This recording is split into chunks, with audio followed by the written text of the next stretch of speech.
요한복음 17장은 우리가 대제사장의 기도문이다 이렇게 말씀들을 합니다.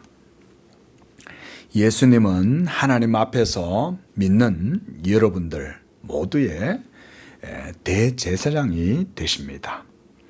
그런데 그가 우리 죄를 위하여 하나님께 기도하시는 것이 바로 우리가 지금 보고 있는 이 요한복음 17장 본문의 내용입니다. 중요하겠죠? 그래서 우리가 예수님의 이름 Jesus, 우리가 영어로 지저스라 그러고요, 헬라어로 예수스라고 말합니다. 예수스. 이 이름은 천사가 요셉에게 알려준 이름인데 그 뜻은 그가 자기 백성을 그들의 죄에서 구원할 자다. 이것이 바로 예수스, Jesus. 우리 한글 음력으로 예수라는 말의 의미입니다. 예수님께서 그래서 이 세상에 오신 것은 그들을 구원하려 하심인데, 성경은 세상의 모든 사람이 다 구원을 받는 것이 아니라고 증거를 합니다. 오늘 본문 17장 말씀을 통해서 우리가 이런 사실들을 분명하게 알 수가 있습니다. 6절 말씀을 보면 세상 중에서 내게 주신 사람이라고 말씀하시고, 또 그들은 아버지의 것이었다라고 말씀합니다. 또 9절에서는 주께서 내가 그들을 위하여 비옵나니 라고 말씀하시면서 자신의 기도는 세상을 위한 것이 아니라 아버지께서 창세 전에 자신에게 주신 자들을 위한 것이다 라고 말씀하고 있습니다. 분명하죠? 또한 그 택하신 자들에 대해서는 주님이 그들은 아버지의 것이었다 라고 말씀합니다. 이들은 곧 영원전부터 하나님께서 자신의 기쁘신 뜻 가운데 예정하시고 선택하신 자들이었던 것입니다. 우리가 아침에 우리가 웨스트민스터 신앙 고백서 오늘 7절에 대해서 봤는데, 하나님의 기쁘신 뜻 가운데에 하나님 아버지께서 택하신 자들이 바로 그들이에요. 그래서 주님은 이렇게 하나님의 택하심을 입은 자들과 그렇지 않은 자들이 있다는 것을 분명하게 보여주시기 위해서 오늘 본문 12절에서 누구를 예를 들자면 가룟 유다에 대해서 말씀을 하고 있는 거예요. 주님은 자신이 이제 잡혀 죽으실 때가 임박했을 때에 자신의 사람들을 사랑하시되 끝까지 사랑하셨다 그랬죠? 그리고 그들을 사랑하심으로 지상에 남겨진 이제 그들을 이제는 고아와 같이 내버려 두니까 이제 염려가 되는 거죠. 그래서 주님께서 그 염려를 하시는 가운데 누가복음 22장 31절에 보면 이렇게 베드로에게 말씀을 하십니다. 시몬아, 시몬아, 봐라, 사탄이 너를 밀가부르듯이 하려고 너를 나에게 달라고 와가지고 윽박지르더라. 사탄이 예수님한테 와서 곱게 베드로를 내놓으라고 그랬겠어요? 하나님의 아들 예수님에게 와가지고 사탄이 저 베드로를 나한테 내놔라고 얘기할 때는 미친 광인처럼 와서 소리를 질렀겠죠. 여러분, 사탄은 무섭습니다. 예수님한테도 와서 예수님한테도 대적하잖아요. 그러니까 마귀가 이 베드로를 완전히 족치고 없애버리려고 예수님한테 와가지고 저 베드로 내놔! 내가 저 베드로를 오늘 완전히 끝장내버릴 거야. 내가 하나님의 아들 너도 내가 십자가에 못 박아 죽일 것이고 저 베드로도 내가 완전히 산산조각을 내서 없애버릴 거야. 아마 이렇게 예수님한테 와서 윽박질렀을 거예요. 그런데 예수님께서 어떻게 했어요? 그러나 내가 너를 위하여 기도하였다 라고 말씀하시는 거예요. 그리고 너는 이 모든 지금 임박한 어두움의 때, 사망의 때에 사탄이 득세하고 그래서 유대인들이 예수를 잡아 죽이고 온갖 불법들이 광기가 일어나가지고 예루살렘이 전체가 다 미쳐 돌아가도 너는 정신을 차려라. 그리고 돌이킨 후에는 네가 형제들을 굳게 돌보도록 해라. 예수님이 그 말씀을 하시는 거예요. 그러나 가룟 유다에 대해서는 주님이 뭐라고 말씀하십니까? 주님은 그를 위해서는 기도하시지 않으세요. 그리고 마태복음 26장 24절에서는 도리어 이 유다에 대해서 이렇게 말씀을 하세요. 인자는 자기에 대하여 기록된 대로 가거니와 인자를 파는 그 사람에게는 화가 있으리라 이렇게 말씀하십니다. 베드로에게도 화가 닥치는 거예요. 그런데 베드로를 위해서는 주님이 그를 위하여 기도를 하는 거예요. 그러나 이 가룟 유다에게는 화가 있을 것인데 그 사람은 차라리 태어나지 아니하였더라면 제게 좋을 뻔했다. 이 말은 그는 어찌할 수 없는 불운한 운명이다 이 말씀인 거죠. 그리고 예수님은 그의 슬픈 운명에 대해서 따로 기도하시거나 슬픔을 보이시지 않으세요. 주님께서는 베드로가 자기를 3번 부인하고 도망칠 것을 하셨어요. 그리고 유대인들이 칼을 들고 일어나가지고 예수 믿는 자들을 잡아 족치고 붙들어서 옥에 가두고 이렇게 할 것도 다 알았어요. 그래서 이 크고 두려운 사탄의 때, 그것을 그래서 주님은 어두움의 때라고 그랬어요. 이 어두움이 득세할 때에 이 베드로가 실족하지 않도록 하나님께 그의 영혼을 위하여 주님은 기도하셨어요. 하지만 가룟 유다를 위해서는 어디서도 기도하시지 않아요. 예수님은. 도리어 그에게 화가 있을 것이요 그가 태어나지 않았더라면 차라리 좋을 뻔했지만 이제는 어쩔 수 없다. 주님은 이렇게 말씀하시는 거예요. 베드로와 유다 이 두 사람의 차이가 뭡니까? 베드로가 더 유다보다 의롭고 선해서 그랬을까요? 이 두 사람 간에 어떤 도덕적 의지나 선이나 또 지혜라든가 이런 것에 있어서 여러분 이런 것은 아무런 기준이 되지 않습니다. 그들에게는 오직 하나님의 택하심이 있는가 없는가 이것이 본질이요 핵심이에요.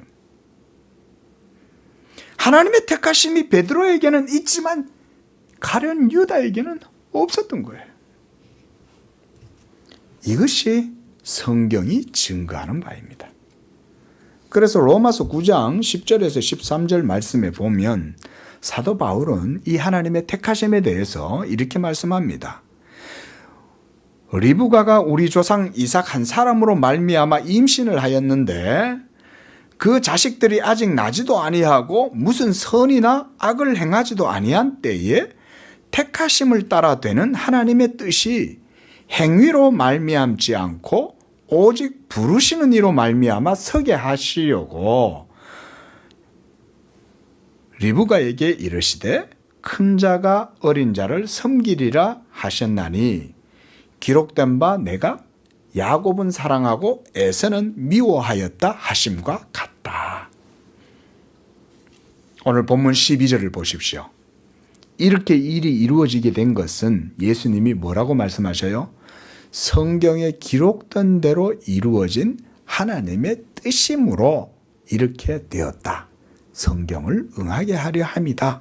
라고 말씀하는 겁니다. 성경에 기록된 대로 우리가 아까 보았듯이 마태복음 26장 24절에서도 주님은 말씀하시기를 인자는 자기에게 대하여 기록된 대로 가거니와 이렇게 말씀했죠. 그러니까 예수님의 모든 행하신 일들은 다 성경에 기록된 말씀들을 따라서 행하는 것이다 라는 것을 알 수가 있어요. 오늘 또 성서주일입니다. 한국교회가 성서주일로 지키기로 이렇게 해서 성서주일로 지키는 날인데, 성경은 하나님의 모든 감동으로 되어서 하나님의 진리의 깊은 모든 것이 기록된 말씀인 줄로 믿으시기 바랍니다. 하나님의 깊은 모든 것이 성경 속에 다 기록되어져 있어요. 그래서 하나님의 성령은 하나님의 깊은 모든 것을 다 통달하시기 때문에 그가 선지자들에게 그 통달의 영으로 역사하심으로 선지자들은 장차 일어나게 될 모든 일들조차 다 미리 보고 기록할 수 있었던 거예요. 우리가 이사야서를 보면 놀랍지 않습니까? 예? 장차 일어나게 되는 이 모든 일들이 하나님의 말씀으로 이루어지게 된다고 하나님께서 이사야에게 다 예언을 하시면서 그 모든 시대를 관통하고 초월하는 말씀으로 그 시대에 이미 예수님이 오시기 전에 이미 이사야가 예언을 하는 것이죠. 그래서 우리가 본문을 통해서 주목해야 할 점은 예수 그리스도께서 이 땅에 오셔서 하나님의 모든 일을 행하시고 십자가로 모든 것을 이루신 것은 바로 창세전에 아버지께서 자신에게 주신 자들을 위함으로 그렇게 하셨다는 것입니다. 그래서 5절에서도 예수님께서 말씀하셨죠. 아버지여, 창세전에 내가 아버지와 함께 가졌던 영화로서 지금도 나를 영화롭게 하게 하옵소서. 우리가 지난 말씀에서 이것을 봤습니다. 영화롭게 하신다는 얘기는 십자가를 통해서 승리하심으로, 그래서 개선장군처럼 하나님께서 이 예수를 높이고 영화롭게 하신다, 그 얘기인 거예요. 이 영광을 얻으시기 위해서 하나님께서 창세전에 예수를 그래서 예정하셨다.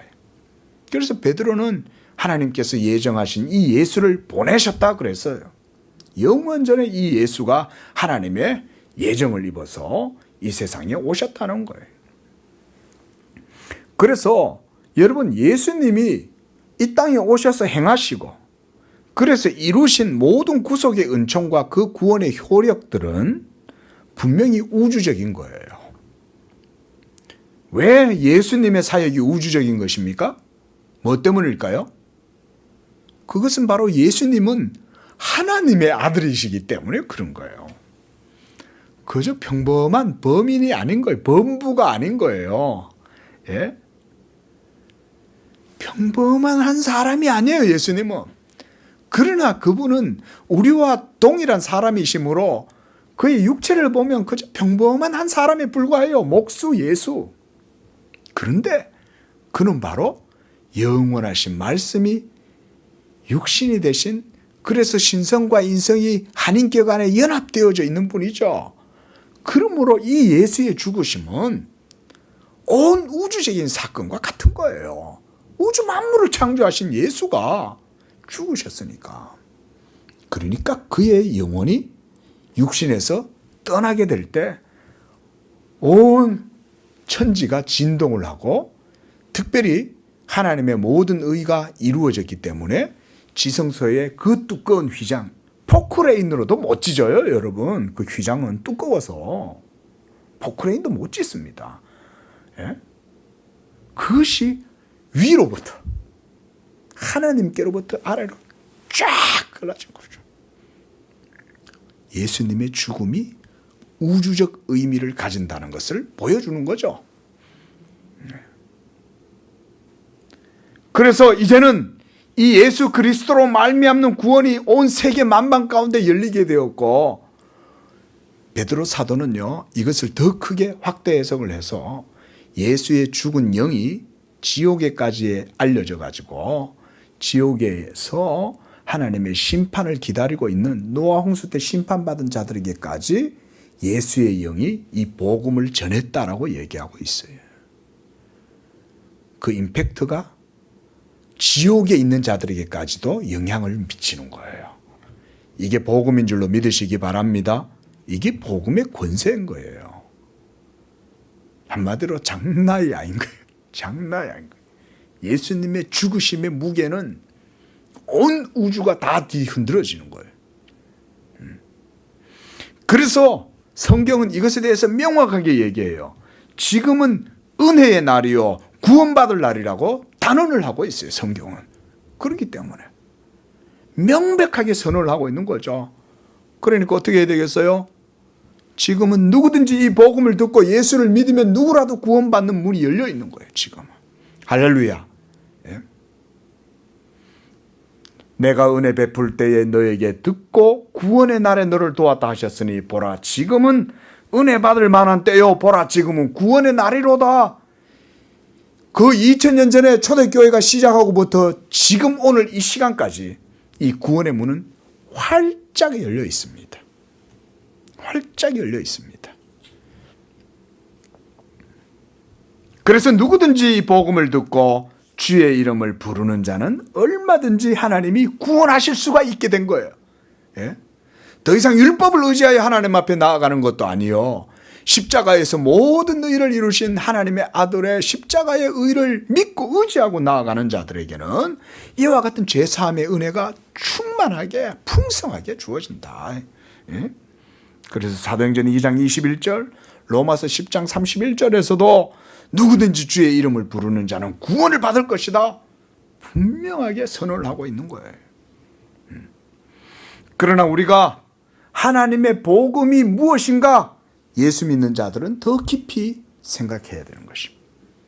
왜냐하면 우리가 이 복음으로 구원을 받았으니 이 복음의 진리가 이것이 우리의 영원한 운명을 결정하는 것이라면 이 복음이 무엇인지를 우리는 분명히 알아야 되겠죠.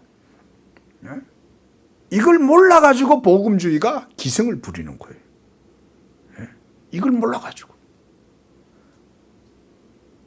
그러니까 예수는 믿긴 믿는데 나도 거기에 좀 보태고 나도 하나님의 사역의 숟가락을 나도 좀 얹고 그래가지고 나도 뭘 좀 보태가지고 해야 그래서 신인이 합력해서 그래서 구원이 이루어지는 거 아니냐라고 생각하는 게 신인 협력설이란 거잖아요. 오늘날 이와 같이 믿는 사람들이 얼마나 많습니까? 왜 복음이 효력을 못 나타내고 왜 복음을 통해서 하나님께 합당한 영광을 못 돌리냐? 그런 사고방식들이 깔려 있어서 안 되는 거예요. 저는 우리 양재 교회를 하나님 앞에서 이렇게 개척하고 나아갈 때 정말 순수한 이 복음 위에 세우려고 애를 쓰는 거예요. 그래야 하나님께 영광이 되는 거예요. 우리가 하나님의 작은 영광도 도둑질하면 안 되겠죠. 우리 것으로 삼으려고 하면 안 되는 거예요. 하지만 항상 세상은 그것을 공격하고 인본주의는 그것을 항상 무너뜨리고 흠집을 내려고 하는 거예요. 예? 아이고 목사님 무슨 소리예요. 예? 사람도 노력해야지. 구원의 동아줄이 하늘에서 내려오면 내가 안 잡으면 그 구원 못 받는 거 아니냐. 아니요. 죽은 시체가 바다 위에 둥둥둥둥 떠 있는데 동아줄 내려주면 그 동아줄 잡을 수 있어요? 죽어 있는데 그걸 어떻게 잡아요? 근데 신인합력설을 주장하는 사람들, 자유의지를 주장하는 이런 소위 우리가 펠라기우스라든가 또는 세미펠라기우스라든가 이런 사람들, 오늘날 아르미니우스라는 사람들, 예? 인간의 의지가 필요하다고 생각하는 사람들, 이런 사람들은 그래서 예정론을 못 받아들이는 거예요. 그리고 자신들의 열정과 수고와 헌신과 노력이 하나님께 복을 받게 하고 구원을 얻게 한다고 생각을 하는 거예요. 이런 생각들이 바로 복음주의인 거예요. 그래서 제가 복음주의에 대해서 말을 하는 거예요. 그러나 여러분, 우리 양재교회가 하나님을 기쁘시게 한다면 어떤 복음 위에 서서 어떤 신앙으로 하나님을 기쁘시게 하겠어요? 이와 같이 순수하게 오직 하나님의 주권과 영광만을 인정하고 그분의 능력만을 인정하고 그래서 오직 그분만이 자기의 말씀으로 우리의 영혼을 구원할 수 있다는 것을 고백할 때 거기에 진짜 하나님께 영광을 돌리지 않겠어요? 하나님의 은혜의 영광을 찬미하게 하려 합니다. 그 은혜를 찬미할 때 거기에 우리가 숟가락 하나 올릴 게 뭐가 있냐 이거예요. 그래서 이 복음을 우리가 생각할 때 구원하시는 하나님께서 자기의 주권과 그의 기쁘신 뜻, 그 가운데 이 구원을 이루시기 때문에 우리를 죄에서 구원하시는 이 복음에 하나님의 의가 나타난다라고 사도 바울이 말씀하는 거예요. 한번 따라하겠습니다. 복음에는 하나님의 의가 나타나서 믿음에서 믿음에 이르게 한다. 로마서 1장 17절이에요. 복음에는 하나님의 의가 나타나는 거예요. 예. 여러분, 하나님의 의가 나타나는데 거기에 우리의 의를 조금이라도 집어넣어 가지고 그것을 제가 집에서 제가 화장실 청소는 제가 담당해요.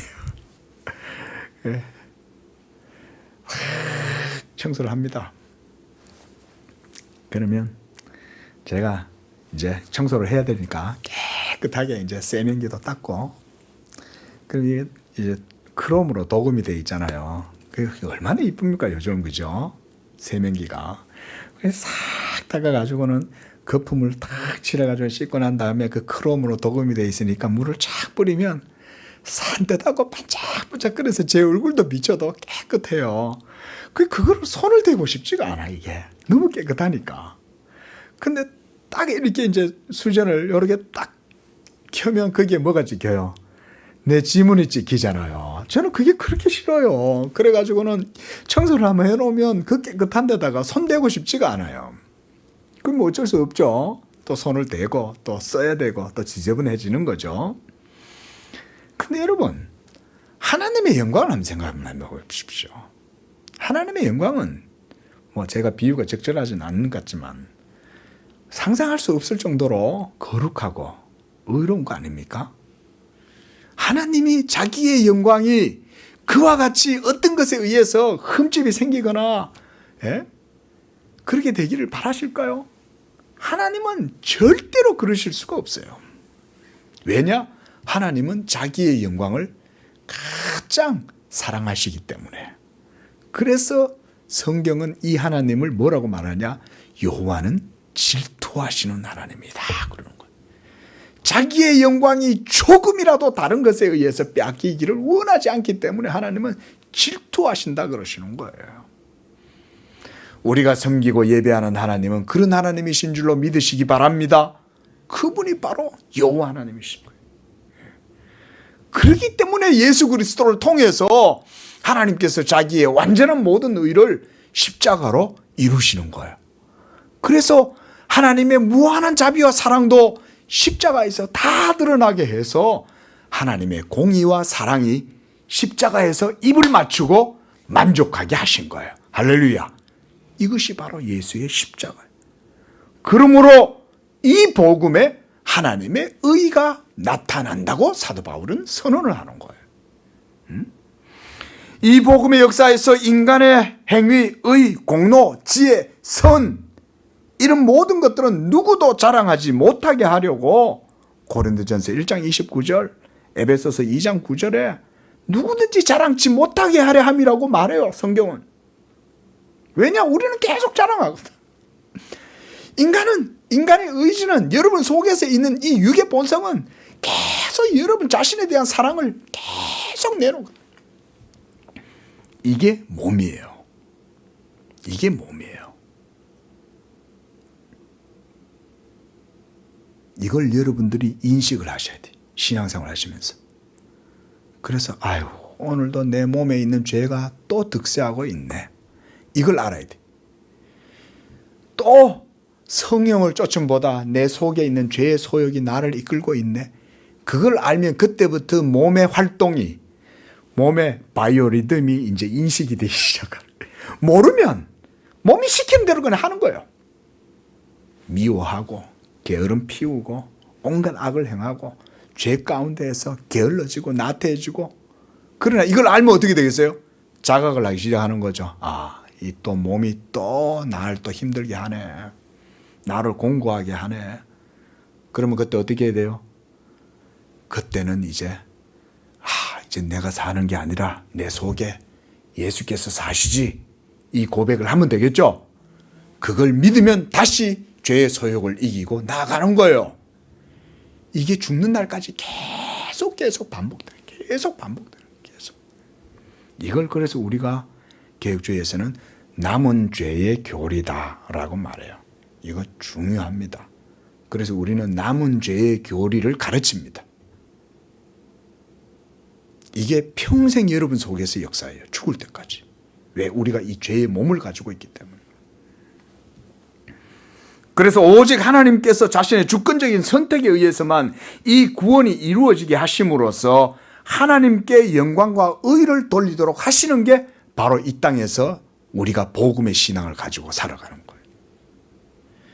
그래서 이 복음의 하나님의 영광과 의로움이 나타나시도록 하기 위해서 하나님은 우리가 거기에 아무것도 기여할 수 없도록 하나님께서 철저히 이 복음의 가치를 지키세요. 자, 여러분 보십시오. 여러분들이 복음을 통해서 구원을 받는다면 하나님께서 이 복음을 얼마나 귀하게 생각하시겠어요. 그죠? 여러분들을 구원하는 수단이잖아요. 그러면 이것을 하나님은 조금이라도 거기에 가치가 훼손되기를 원하지 않는 거예요. 왜? 하나님이 사랑하시는 여러분들을 구원해야 되니까. 그 구원이 하나님에 의해서 이루어져야 된다면 이 복음의 고유한 가치에 조금이라도 흠집이 나면 안 되는 거예요. 그게 하나님이 이걸 철저히 지키는 거예요. 그래서 하나님은 이 세상에서 자기의 의로우심을 명확하게 드러내 보이시기 위해서 어떤 자들에게는 하나님의 긍휼로 이 복음의 은혜를 베풀어 주시고 어떤 자들에게는 하나님이 딱 무 자르듯이 정확하게 어떤 자들은 하나님이 버리신 거예요.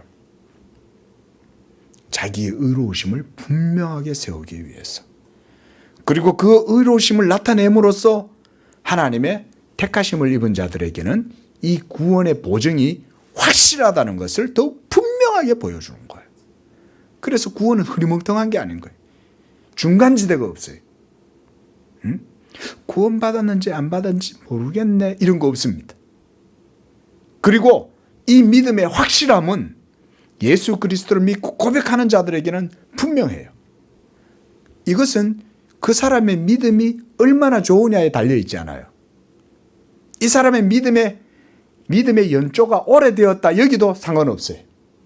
지금 예수 그리스도를 믿는다면 바로 믿음의 확실함 때문에 하나님께서 진리대로 역사하셔서 구원하시는 거예요.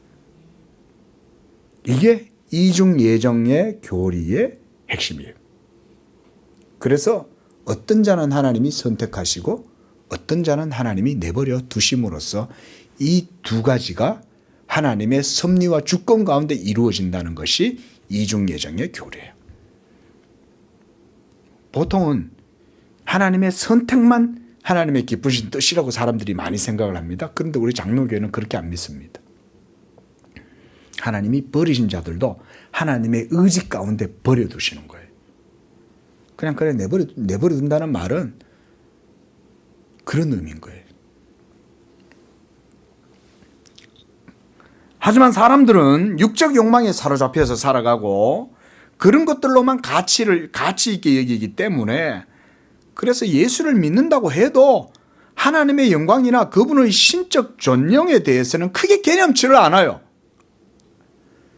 이게 우리 예수 믿는 사람들이 하나님 말씀 앞에서 반성을 해야 되는 거예요. 그래서 내가 믿으니 오늘 뭐 주일날 교회 가든 말든 뭐 이렇게 생각하는 거죠. 선택지가 나한테 놓여 있다고 생각을 하는 거죠. 내가 하나님 말씀대로 순종하고 살아가냐 마냐 이것도 자기 자신의 의지에 달렸다고 생각하는 거예요. 그러니까 믿음의 효력이 안 드러나는 거예요. 그게 아니라 내가 하나님을 믿는 믿음이 이와 같은 하나님의 택하심 가운데 세워져 있고 나를 택하신 그것은 하나님의 영광을 위함이요 하나님의 기쁘신 뜻에 의해서 믿음이 확실하게 주어져 있다라는 고백을 분명하게 하면 그래서 이게 예정론이 그래서 우리에게 교훈을 주는 거예요. 그러면 내가 오늘 하나님의 말씀을 따라 행하든지 말든지 이거는 내 선택에 달려있는 문제가 아닌 거죠. 예. 그러니까 예정론을 분명하게 믿는 사람은 분명한 신앙의 삶을 살 수밖에 없는 거예요. 왜? 그 하나님을 믿으니까. 그러다 보니까 인간의 구원도 인간의 도덕적 행위나 수고나 의지 열정, 지혜, 지식 이런 것들이 있어야 구원을 얻을 수 있다고 생각해서 사람들은 온갖 가증한 수단들을 동원해서 자기 구원을 위해서 노력을 하는 거예요. 거기에 예수 믿음은 그냥 플러스 알파인 거예요. 예? 예수 믿음만이 절대적인 게 아니라 예수 믿음 위에 내 열정도 n분의 1로 거기다가 다 붙여놓는 거예요. 이건 복음이 아니다. 그래서 하나님께서 구약시대 때 교훈 주신 거 하나가 뭡니까? 율법의 은밀함을 보여주는 거죠. 절대 율법은 타협하지 않죠. 하나님께서. 그래서 이스라엘 백성들을 하나님이 끝까지 진노하시고 멸망하도록 내버려 두시는 거예요. 왜? 그들이 하나님께 안 돌아오니까. 언약 백성들인데도 하나님은 그들을 끝까지 그냥 안 돌아오니까 결국은 바벨론의 포로가 될 때까지 그들을 내버려 두시잖아요. 그건 뭘 보여줍니까? 하나님의 공의가 분명하다는 걸 보여줘요. 그래서 로마서 10장 2절 3절에 보면 사도 바울이 그런 신앙에 대해서 이렇게 말해요. 저희가 하나님께 열심히 있으나 지식을 따른 것이 아니라 하나님의 의를 모르고 자기 의를 세우려고 힘써 하나님의 의를 복종하지 않았다. 자기 열심으로 하나님을 섬기려고 했다는 거예요. 그래서 성경은 이 두 가지에 대해서 우리에게 다 보여줍니다. 먼저는 하나님의 분명한 뜻은 모든 사람이 구원을 받으며 진리를 아는 데 이르기를 원하신다는 것이 하나님의 뜻이에요. 디모데전서 2장 4절. 자, 여기에서 뭐라고 얘기했습니까? 모든 사람이 구원을 받고 진리에 이르기를 하나님이 원한다 그랬어요. 예? 그러나 또한 데살로니가 후서 3장 2절에서는 믿음은 모든 사람의 것이 아니니라 또 이렇게 말씀을 해요. 이런 말씀들만 보면 이 말씀들이 서로 충돌하고 모순을 일으키는 것 같아요. 하지만 여기에는 우리가 보다 더 깊이 있는 의미와 교훈이 있다는 걸 알아야 됩니다. 그래서 이것을 그냥 문자적으로 겉핥기로만 쓱 보면 안 돼요. 보다 더 깊이 성경 전체의 맥락을 따라서 이 말씀들을 보면 이것을 우리가 바르게 해석해서 적용할 수가 있습니다. 하나님은 분명 모든 사람이 구원받기를 원하시지만 구원 얻게 되는 이 은총은 모든 사람에게 주어진 것은 아니라는 거예요. 그들은 왜 구원을 받아야 됩니까? 그들이 바로 죄 가운데에서 죄를 지었기 때문에 구원을 받는 것이죠. 그러면 구원은 누가 주는 겁니까? 하나님이 주시는 거잖아요. 이 점이 중요하죠. 근데 복음주의식 대충 두루뭉술하게 예수를 믿으면 내가 믿어서 구원받는다라고 생각을 하는 거예요. 이런 게 구원파의 교리 속에 있어요. 내가 믿어서 구원받는다. 그러니까 하나님의 예정은 별로 신경을 안 써. 하나님의 주권적인 섭리와 선택은 별로 신경을 안 써. 그러니까 내가 믿었으니 그 믿음으로 내가 구원의 확신도 얻고 그러는 거예요.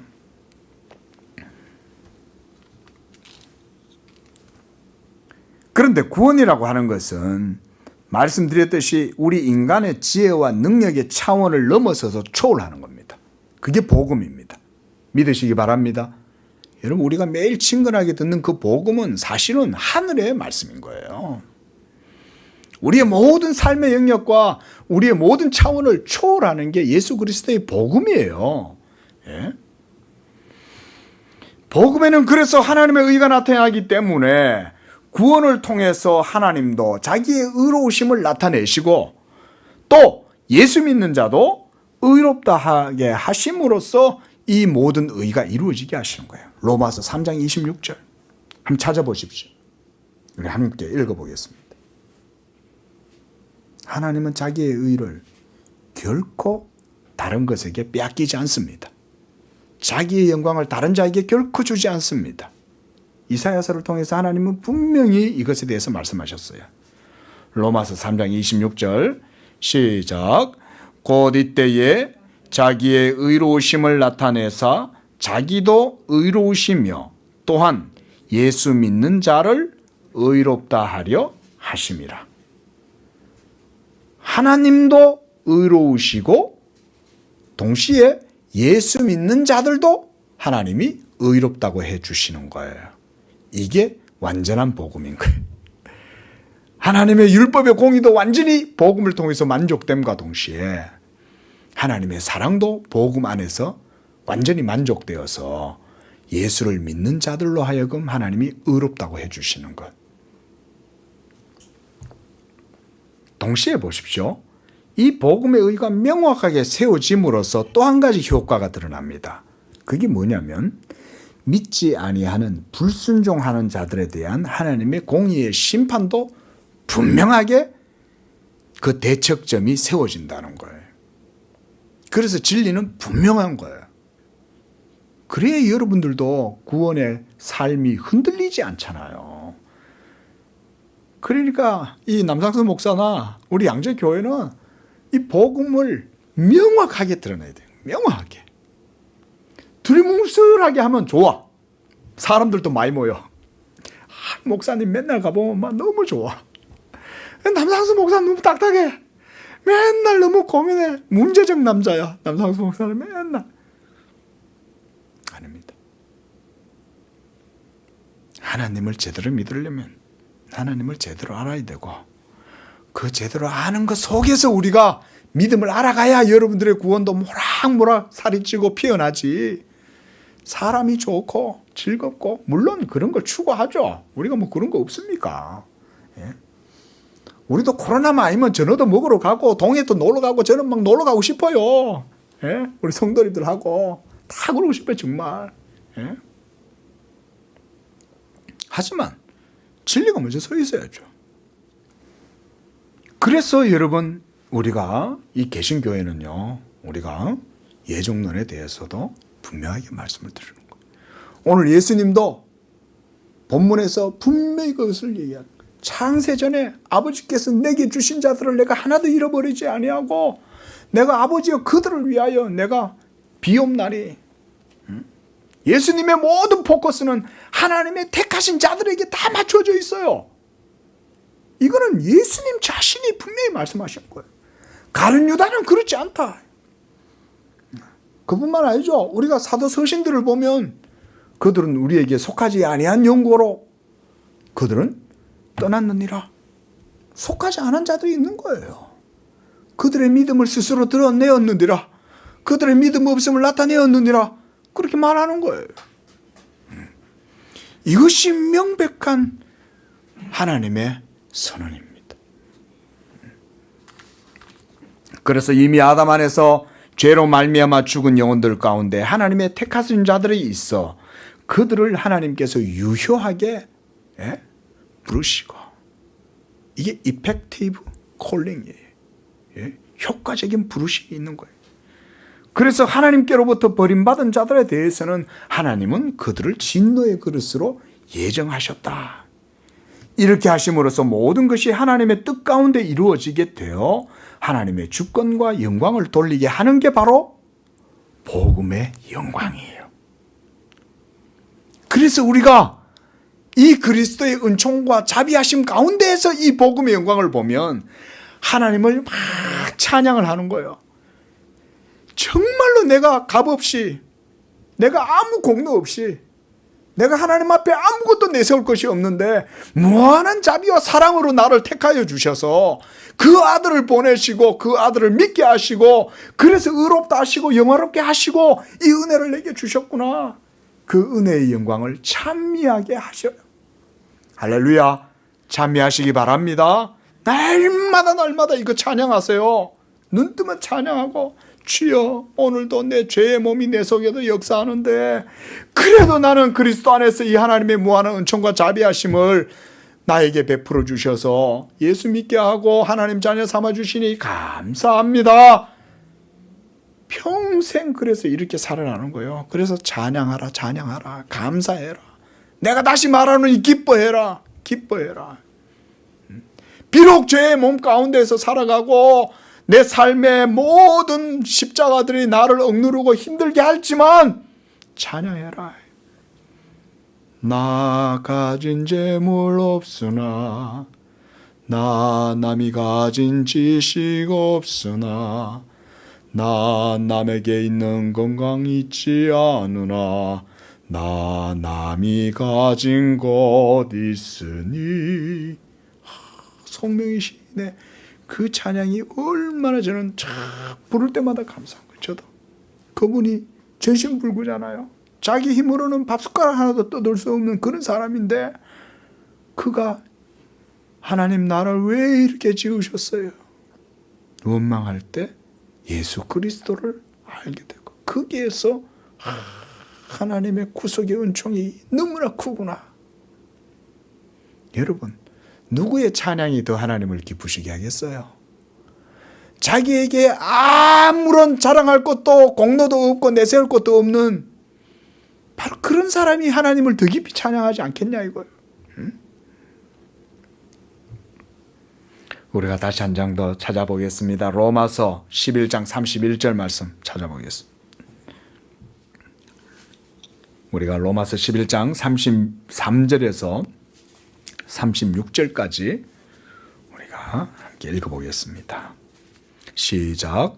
깊도다 하나님의 지혜와 지식의 풍성함이요 그의 판단은 헤아리지 못할 것이며 그의 길은 찾지 못할 것이로다. 누가 주의 마음을 알았느냐? 누가 그의 모사가 되었느냐? 누가 주께 먼저 드려서 갚으심을 받겠느냐?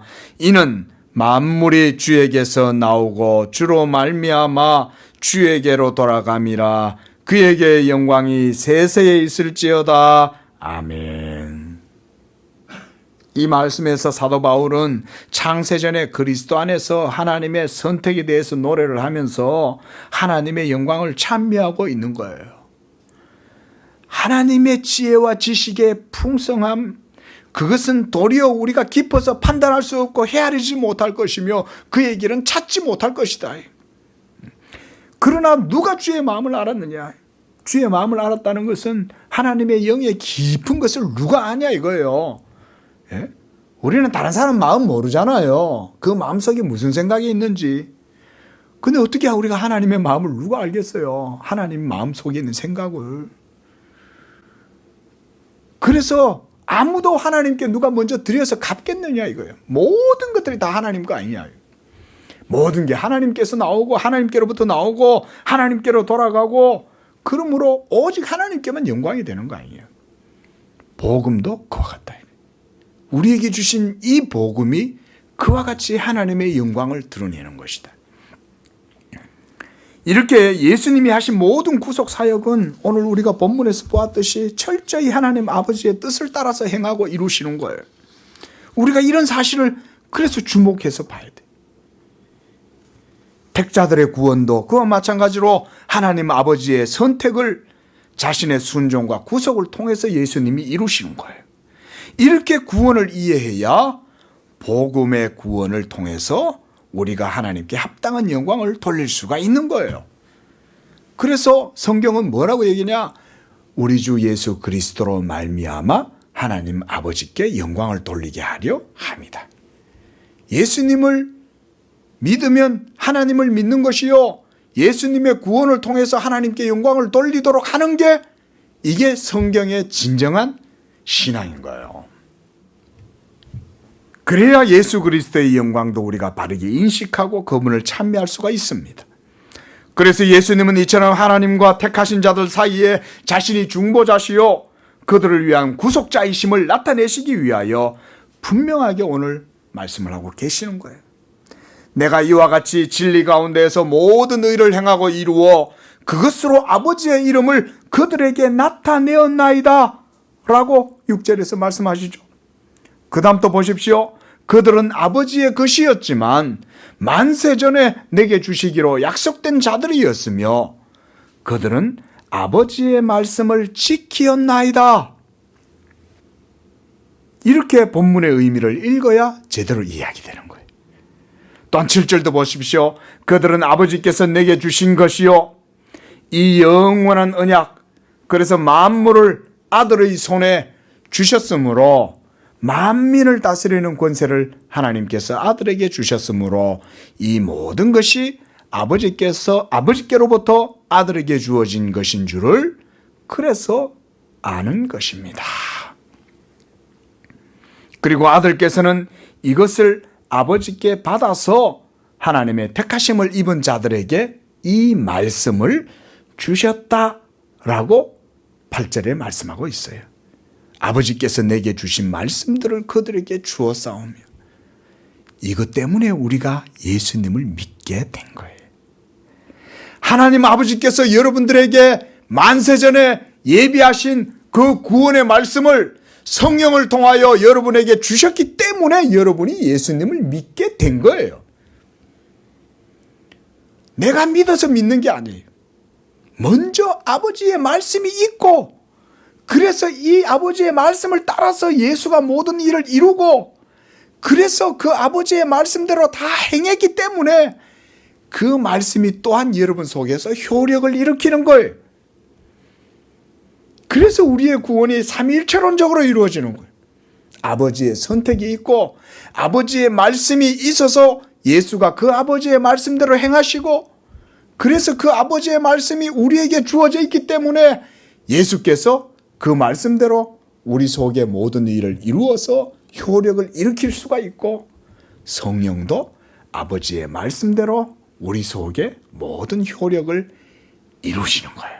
불을 질러서 여러분들의 영혼에 성령의 불로 일으키는 거예요. 그래서 보세요. 10절에 내 것은 다 아버지의 것이요 아버지의 것은 내 것이온데 내가 그들로 말미암아 영광을 받았나이다. 이것이 바로 이 말씀이 바로 복음을 말씀하시는 거예요. 아들께서 이것을 아버지께 받아서 하나님의 택하신 자들에게 이 말씀을 주신 거예요. 믿으시기 바랍니다. 이게 바로 우리가 말하자면 언약의 말씀이라고 그래요. 이 약속의 말씀이 여러분들에게 있는 줄로 믿습니다. 그래서 이 말씀을 우리에게 주셨다고 그러는 거예요. 그건 보세요. 여기서 아버지의 말씀들을 주었다라고 이렇게 복수로 말씀해요. 8절에. 그렇죠? 단수가 아니에요. 말씀을 주셨다. 이러면 단수로도 표현할 수 있는데, 말씀들을 주셨다라고 하는 이 말은 뭐냐면, 복음의 내용은 단순한 게 아니라 부요하고, 그것은 다양한 차원의 역동적인 것이라는 것을 보여주는 거예요. 그래서 이러한 부요하고 탁월하고 복된 복음의 말씀을 통해서 우리가 그리스도의 영광을 인식하게 되는 거예요. 어떻게 우리가 보이지 않는 예수를 알고 보이지 않는 예수를 눈에 보는 것처럼 사랑할 수가 있겠어요? 보이지도 않는데. 이 복음의 말씀을 하나님이 우리에게 주셨기 때문이죠. 그리고 그리스도 자신이 곧 하나님의 영원한 생명의 말씀이요 실체가 된다는 것을 우리가 알게 되는 것은 이처럼 아버지께서 아들에게 주신 영광을 성령을 통하여 내적으로 조명해 주시기 때문에 우리가 다 인식을 하는 거예요. 믿으시기 바랍니다. 이것이 하나님 아버지와 아들과 하나님의 택하심 받은 자들의 관계 속에서 이루어지는 게 바로 복음 진리에 대한 인식의 관계예요. 하나님이 지켜보호하지 않는다면 우리는 잠시도 스스로 존립할 수가 없습니다. 지금 이 세상에 예수 믿지 않고 진리를 벗어나서 살아가는 모든 사람들은 그저 그들의 육을 쫓아서 그저 살아갈 뿐인 거예요. 마귀가 그들을 아무렇게나, 어떨 때는 마귀가 화가 나면 심술을 부리는 거예요. 기분 나빠 너 이러면서 평상시에 그냥 가만 놔두다가 막 건들고 함부로 하는 거예요. 하지만 하나님의 진리 가운데 믿음 가운데 있는 여러분들은 확실함 속에 하나님의 진리로 함께 하시는 줄로 믿으시기 바랍니다. 이와 같이 하나님께서 우리 성도들의 모든 삶도 믿음 가운데 믿음의 확실함으로 진리 안에서 택하신 자들에게 이와 같은 은총을 주시는 것입니다. 기도하겠습니다. 거룩하신 하나님 아버지, 오늘 이와 같이 예수 그리스도 복음을 통해서 우리에게 베풀어 주신 구원의 은혜에 대해서 말씀을 들었습니다. 하나님, 이 복음의 은혜가 우리에게 너무나 크고 놀랍고 믿음의 확실함으로 우리에게 주어졌음을 믿고 고백함으로 이 땅 가운데서 살아가는 우리 성도들 두려움 없이 담대함으로 예수 믿음으로 자유함으로 복음의 확신과 복음의 보증과 인치심 가운데 담대하게 살았어. 하나님께 영광을 돌릴 뿐만 아니라 하나님이 세상에서도 성령의 은혜 가운데 하나님이 기뻐하시는 복된 열매를 맺는 귀한 삶이 되게 하여 주시옵소서. 거룩하신 예수님의 이름으로 기도합니다. 아멘.